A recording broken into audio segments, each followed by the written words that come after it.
谢大家又再次来到我的频道。今天分享的是葡萄水彩画。喜欢这样一个主题的朋友可以继续往下看，当然别忘了给我一个赞，还有订阅我的频道哦。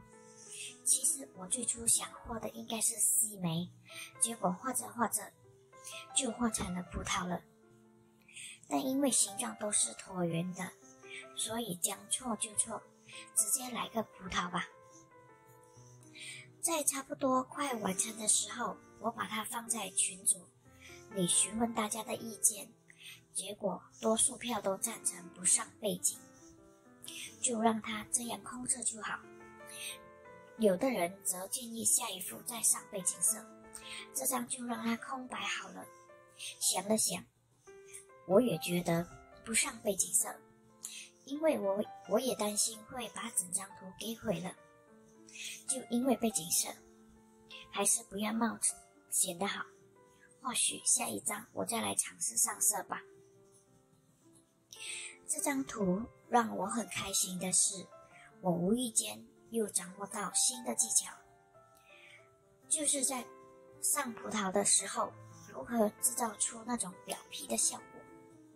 在这之前，我尝试在其他纸上一直反复练习，但是出来的效果总是差强人意，完全就是无法直视的那种。后来决定先刷上一层较浅的粉紫色，再来看看效果如何。果然，不同纸张出来的效果完全不一样。好在没有被我毁了。勤练习的好处就是，你会在无预警的情况下突然发生让你始料未及的事情。当然，因为这还算是初步成功掌握到的技巧，我觉得还是可以更好的。毕竟多练习总是会带来更多好处，不是吗？很感谢群里的那些国外朋友，他们都会无私的分享他们的意见。大家都是对水彩有着一定的热忱，即使水平高低不一，但是大家还是会互相鼓励和赞美，这让很多新手都会坚持下去。毕竟画画路上总是那么的寂寞，能够得到别人的肯定，还是会乐上好些日子。就好像我，如果看到这里的朋友，你们还不订阅我的频道，这有点说不过去呢。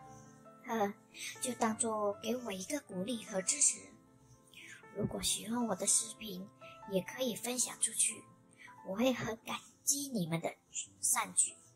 好人一定有好报哦。最后，我明天会拿到我的新的水彩纸，有了足够的纸，我又可以大量画画给大家看了。谢谢你们的订阅，我们下一个视频再见，拜拜。